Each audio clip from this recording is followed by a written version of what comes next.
Salute to all the Patreon members. I want to thank you guys for your support. It really means a lot to me. All the new viewers, all the subscribers. If you haven't done so already, please check out the link in the description box below for the Patreon page. I posted 2 new videos today. I might post up a brand new one this evening. I want to go for a walk. It's still early. It's only like 7:10. I feel like making about 2-3 videos tonight. Making more videos talking about, within the series, talk about how to move in Thailand. For those that don't know, my name is Splash, aka Splashway Beats, excuse me. I've either been living or traveling abroad for the last 17 years. I've spent close to 8 years in Thailand. I just left back in 2022. Have certain things changed? To a certain degree, yes. Seems like things are just going back to the way they used to be in 2018, and I explained that in the last video, right? Since I've left, they built new malls, and that's about it, all right? But I want to get into this video right here talking about the arrival, okay? I'm starting to see an influx of a lot of content creators, especially TikTok content creators, Black content creators, people of all races moving to Thailand. And the first 2 videos, I explain to everyone who's either a content creator or not, if you plan on living in Thailand, this is how you prepare to live or travel to Thailand. All right.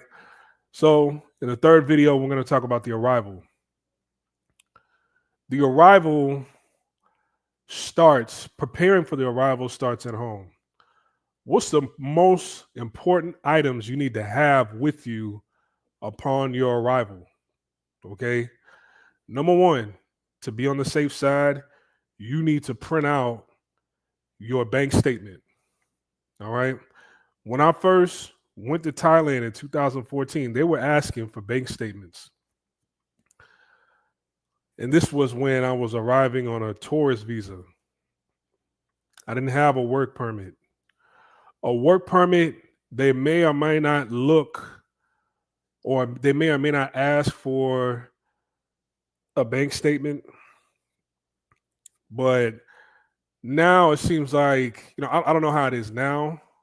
At one point in time, it seemed like they were lax when it came to asking travelers about a bank statement. I know during the pandemic, I didn't have to show a bank statement. They wanted to see that QR code. If you don't know, during the pandemic, when they opened up the gates for people to start traveling back to Thailand, you had to go through quarantine, and you had to have a QR code. The QR code proved that you went through all the major necessary steps through the website, and they will present a QR code to you. All right. But that's neither here nor there. Now the pandemic is long gone and things are about to normal. Don't really have to wear a mask, none of that. So I'm going to show you how to prepare for the arrival of Thailand. Like I said, it's safe to have your bank statement and that you have enough funds for your trip into Thailand. You need to have your ticket plus a return flight. Does a return flight need to go back home? No.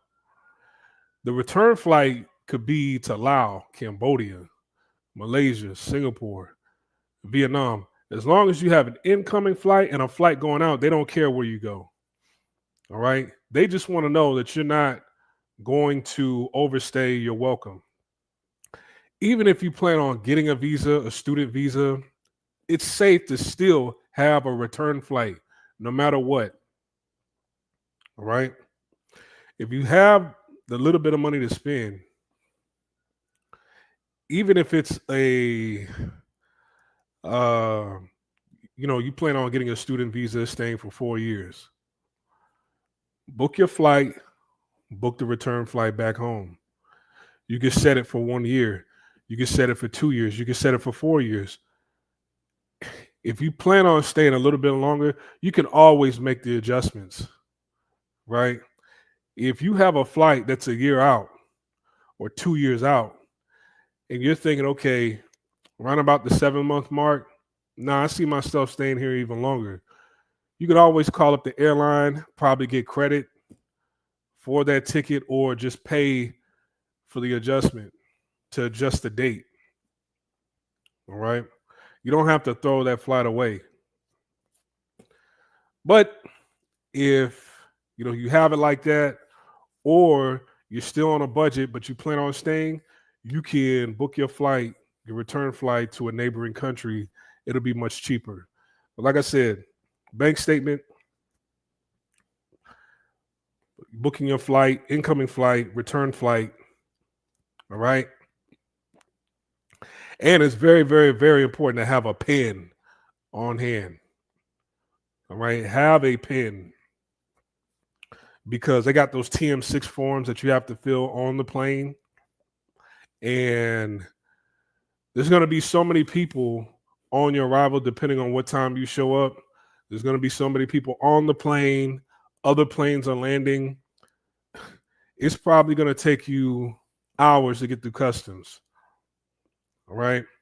So to save time, you want to have your TM6 card prepared so that once you get off that plane, you can go straight to customs or immigration, that immigration counter, get processed, get through, and get to your luggage and go. All right. There've been many times. I mean, when I was living in Asia, especially when I was living in China, I was taking 2 flights every month. And what slowed me down from getting through was not having a pen. So take 2 pens with you. All right. If you're in America, depending on what side of the country you live on the West Coast, you're going to go through Japan. So that's like a 10-hour flight. I think it was like a 9 or 10-hour flight to go to Japan. There's a little layover. Then you take that flight to go to Thailand, or that flight will go to the Philippines, layover, then you go to Thailand. You're on the East Coast, you're going to go probably over to Russia, Moscow. Have a little layover, then catch your flight over to Thailand. You're going to be traveling all day. It's going to be probably over 24 hours. I don't even care if your flight duration says 19 hours. It's going to take 24 hours. As soon as you land, then you got to go through customs. And you might stand in line, and that line might be so long, wrapped all throughout the building, snaking throughout the building, that it's probably going to take you. I've stood in line for 2 hours to get into Thailand as soon as I landed in the airport. Right? Then you got to get your luggage. Then when you're in the airport, you want to get a SIM card. You want to get data. I usually go with True Mobility. There's AIC. There's other different brands. I don't really like AIC. I like True. I've always stuck with True. I've tried the other ones, the other cell phone providers, other data providers when I was living there. True will, work the best for me. You're gonna see a counter in the airport. All right. For all the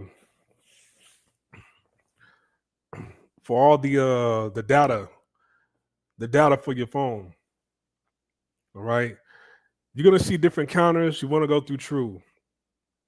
But before you even get to that point, when you're going through customs, this is why I say you should print out your bank statement, your itinerary, and you need to print out your accommodation. So whatever hotel you're staying at, have all that printed out in a folder, because if they so happen if they so happen to ask you for it, you're not scrambling trying to connect to the airport Wi-Fi so that you could show them on your phone. You could have it printed out, or you can have the screenshots ready on your phone, but it's best just to print it out so you can hand it to them. They can go through your folder and they see, okay, he has this much money in the bank, he's good. I'm reading his itinerary, right? His accommodation, his stay, and he only has a booked for 1 week, good. His return flight is within 1 week, good. All right. Don't book your and this is what I need to change from what I said for your return flight from before. Don't book your return flight a year out, and then they check your itinerary, they check your accommodation, your hotel stay, and it says you're only going to stay there for a week. All right. Where are you staying at? You're only staying for a week. So how come your flight says that you're leaving next year? No, you need a. How long are you plan on staying? What do you plan on doing here? You plan on getting a job? You going to school? No, I'm just traveling. Well, nah, you're gonna have to change this flight. The longest you can stay is 60 days.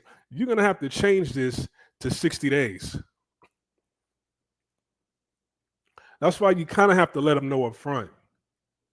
And if you say, well, I plan on getting a student visa, more than likely you would get the student visa before you even arrive to Thailand. How come? Where's your student visa? Well, I don't have it prepared yet. Some universities, they're going to say, hey, just arrive on a tourist visa, get the extension. And by that time, we should have your student visa fully processed. You can get it at Chiang Mai to the immigration over here. All right. So if you go up to the front and they see that your return flight is a year later, they're going to ask, okay, what's up with this?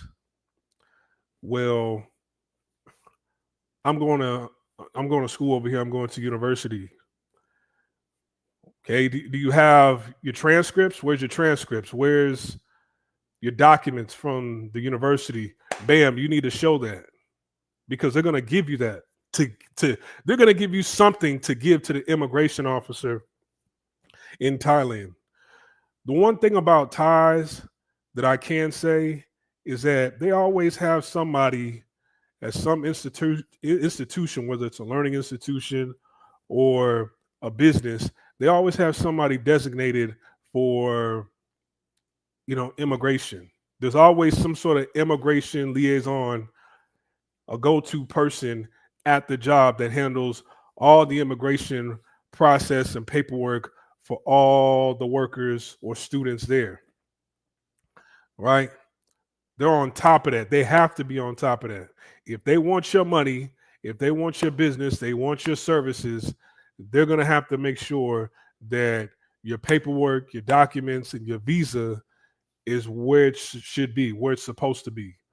And they always have somebody at the workplace or at a university that prints everything for you in advance. And like I said, you should, or they send you paperwork in advance. They have all the documents ready in advance to give you, and you should present that on paper when you arrive at Thailand.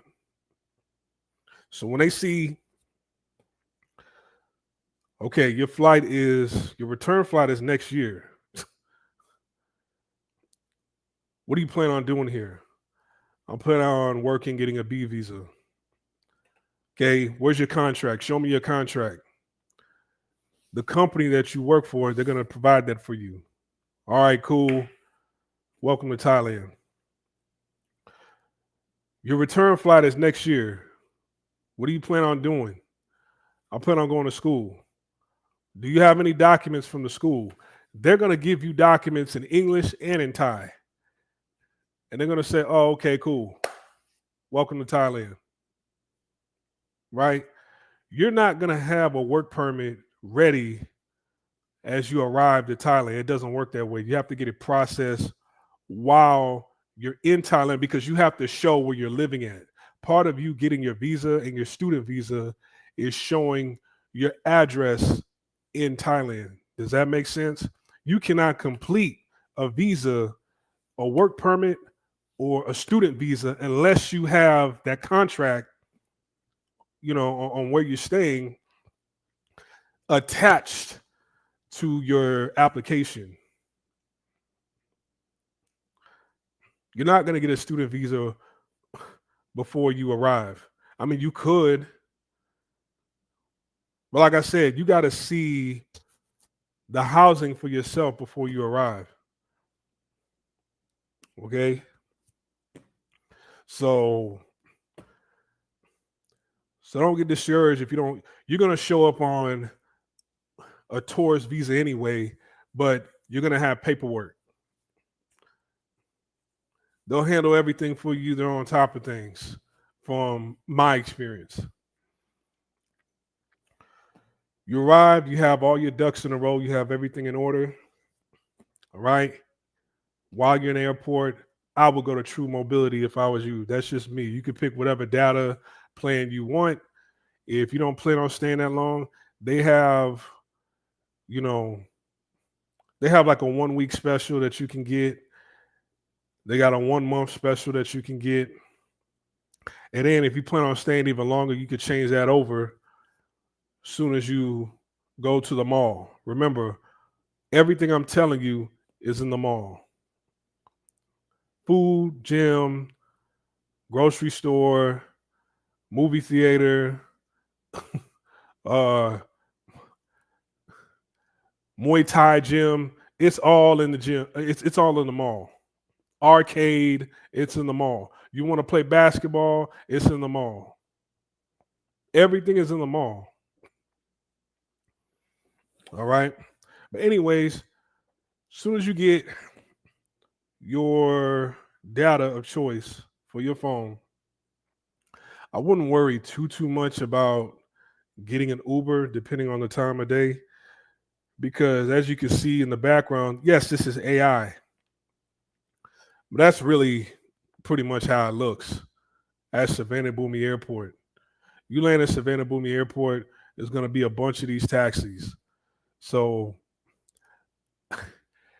you book an Uber, it's going to take you directly where you need to go, which will be better, but they might have to fight through all this, right? They might have to fight through all this right here, these taxis. So it'd be easy to go through a taxi, but you might not know exactly where it is that you're going or how to tell them in their language where to go or a nearby train. See me, and you remember in the last video I said, when it comes to accommodation, when you first arrive, before you switch over to a condo, you need to book a hotel. All right. Preferably, you should book a hotel near the condo that you want to live at. All right. So I usually give them, if I have to get in one of these taxis, I usually give them the train station that's nearest to wherever it is that I'm going. Right. So I used to live in Hue Quang. I would say, hey, Hue Quang MRT. They would take me right there. And then I would get out, walk over to my condo. Now I'm moving in. All right. I usually give landmarks to these guys in the taxis.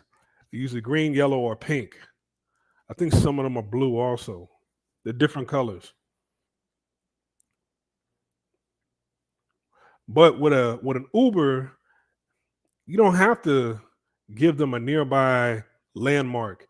They'll take you exactly to the hotel that you need to go. They'll take you exactly to the condo that you need to go.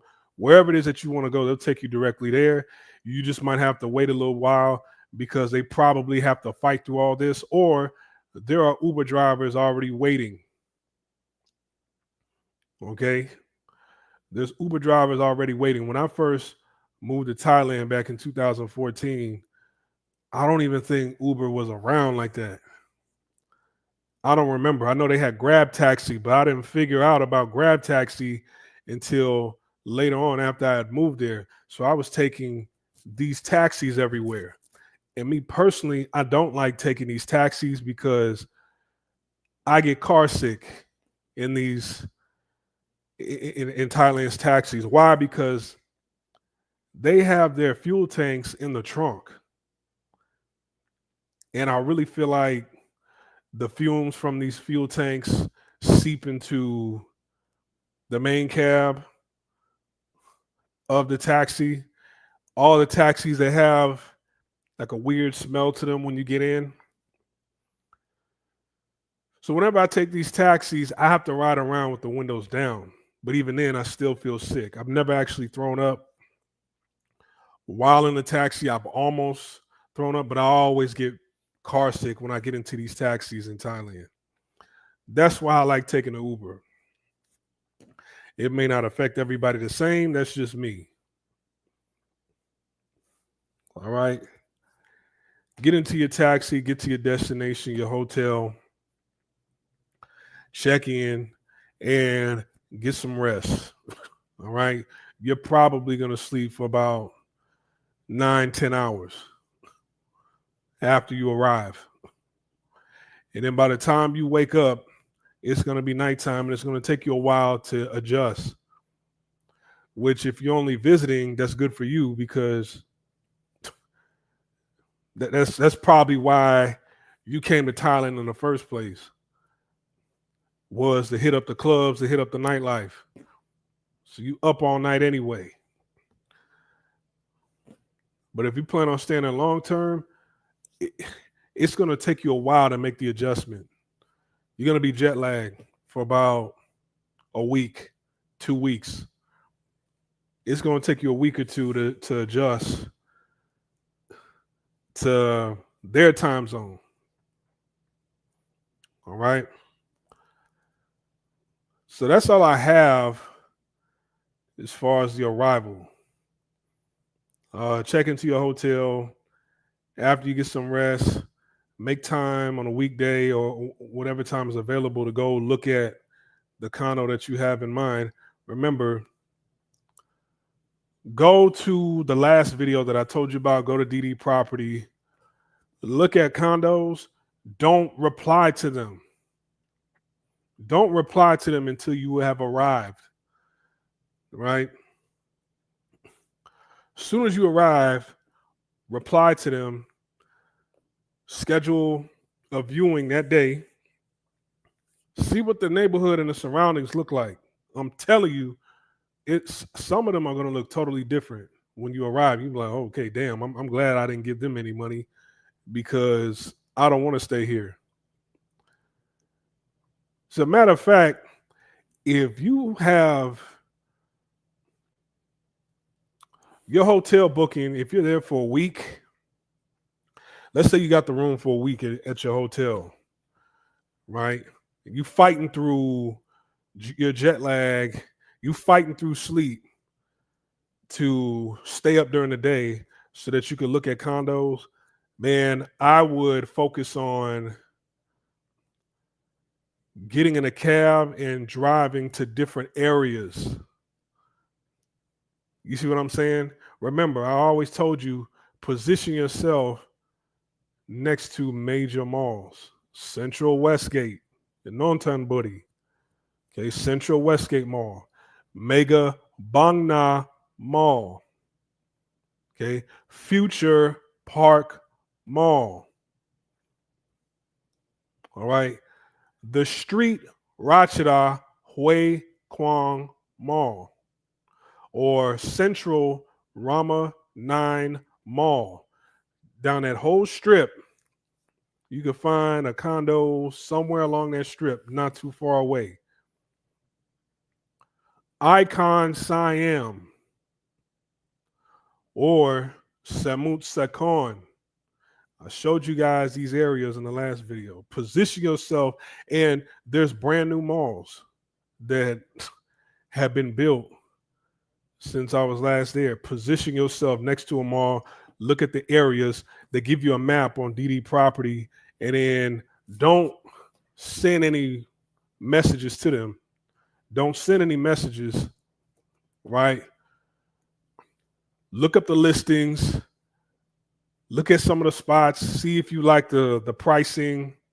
See if you like the building, and look at where the location of the majority of the condos you like are at.